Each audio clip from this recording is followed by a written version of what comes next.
What's going on, guys? Guest Star Bullet here, and we're back with another Division video.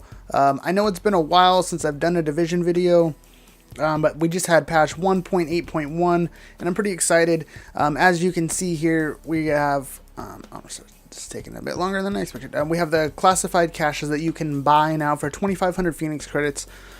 That's not too bad considering you can get Phoenix credits pretty fast, so that's not too big of a deal. And you can get them.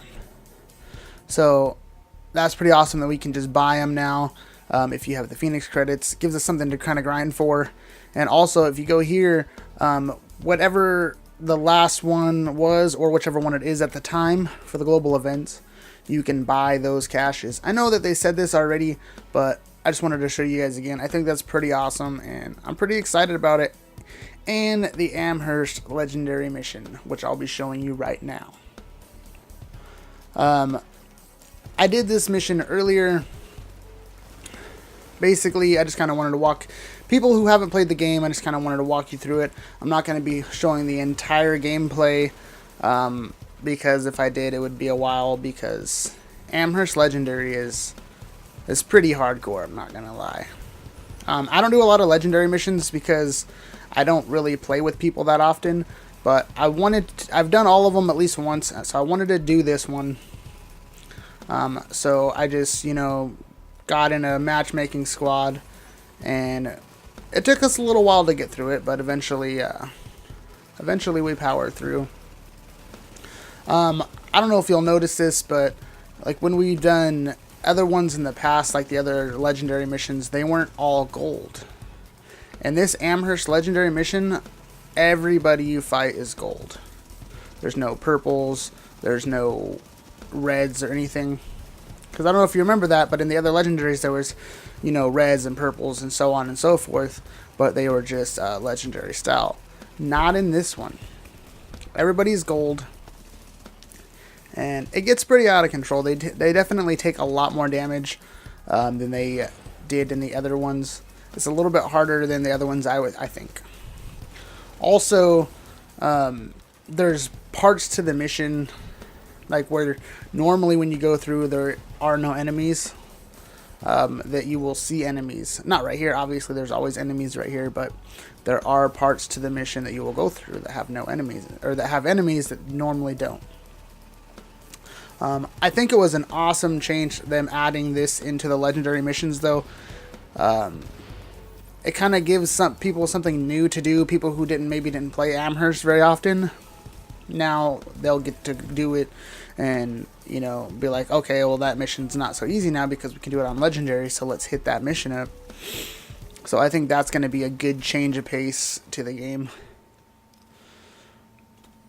Yeah, but all in all with 1.8.1, I'm pretty happy with it. It wasn't a huge patch, obviously.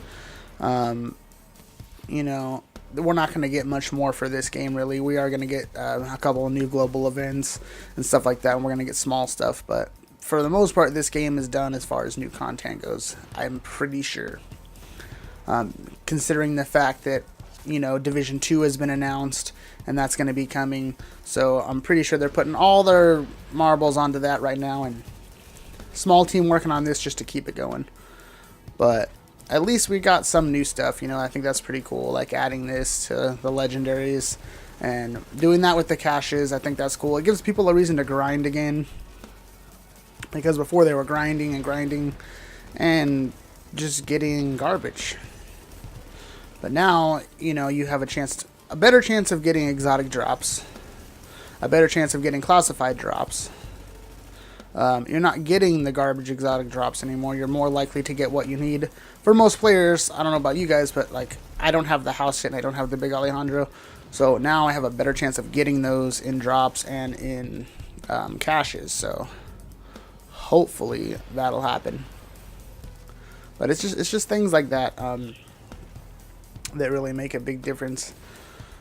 But this mission though is a bit out of control. They have so much power in this mission.